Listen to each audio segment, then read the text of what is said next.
യേശുക്രിസ്തുവിന്റെ ധന്യ തിരുനാമത്തിന് മഹത്വം ഉണ്ടാവട്ടെ. അനുഗ്രഹിക്കപ്പെട്ട ഈ നല്ല ദിനത്തെ ഓർത്ത് ഞാൻ ദൈവത്തെ സ്തുതിക്കുന്നു, ദൈവത്തിന് മഹത്വം കൊടുക്കുന്നു.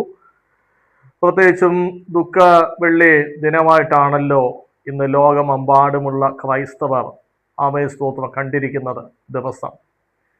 എന്നാൽ ഈ ദിവസത്തെ സംബന്ധിച്ച് സ്തോത്രം തിരുവചനത്തിൽ നിന്ന് ചില കാര്യങ്ങൾ ചിന്തിപ്പാൻ ആഗ്രഹിക്കുന്നു.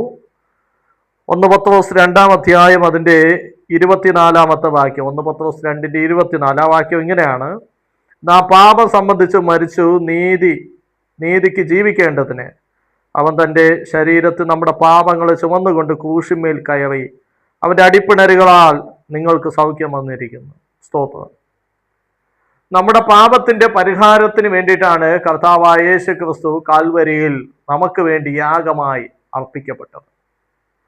തൻ്റെ ശരീരത്തിലെ ഓരോ തുള്ളി രക്തങ്ങളും നമ്മുടെ പാപത്തിന്റെ പരിഹാരത്തിന് വേണ്ടിയിട്ടും നമ്മൾ അനുഭവിച്ചു കൊണ്ടിരിക്കുന്ന ശാപത്തിന്റെ പരിഹാരത്തിനായിട്ടും നമ്മുടെ രോഗത്തിന്റെ പരിഹാരമായിട്ടും ഒക്കെയാണ് കർത്താവ് മനുഷ്യന് വേണ്ടിയിട്ട് തൻ്റെ സ്വന്തം ശരീരം കാൽവരി ക്രൂശിൽ യാഗമായി അർപ്പിച്ചത്.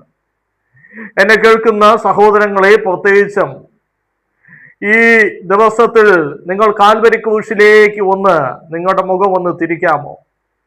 ആ കാൽവരി ക്രൂശിൽ നിനക്ക് വേണ്ടി ചീന്തപ്പെട്ട ക്രിസ്തുവിന്റെ രക്തം എന്ന് പറയുന്നത് നിന്റെ പാപങ്ങളുടെ പരിഹാരത്തിന് വേണ്ടിയിട്ടാണ്. അങ്ങനെയെങ്കിൽ അതിന്റെ നടുവിൽ ഒരു മധ്യസ്ഥനെയല്ല നമുക്ക് ആവശ്യം, മറിച്ച് യേശു ക്രിസ്തു എന്ന മധ്യസ്ഥൻ കാൽവരി ക്രൂശിൽ യാഗമായി കഴിഞ്ഞു.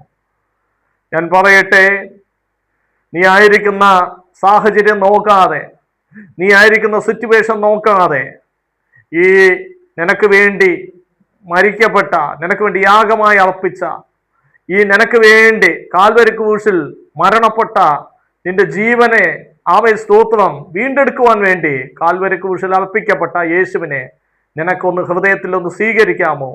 ഈ കർത്താവ് നിശ്ചയമായിട്ട് നിന്റെ ജീവിതത്തിൽ വലിയ അത്ഭുതങ്ങൾ ചെയ്യട്ടെ. ആമേൻ.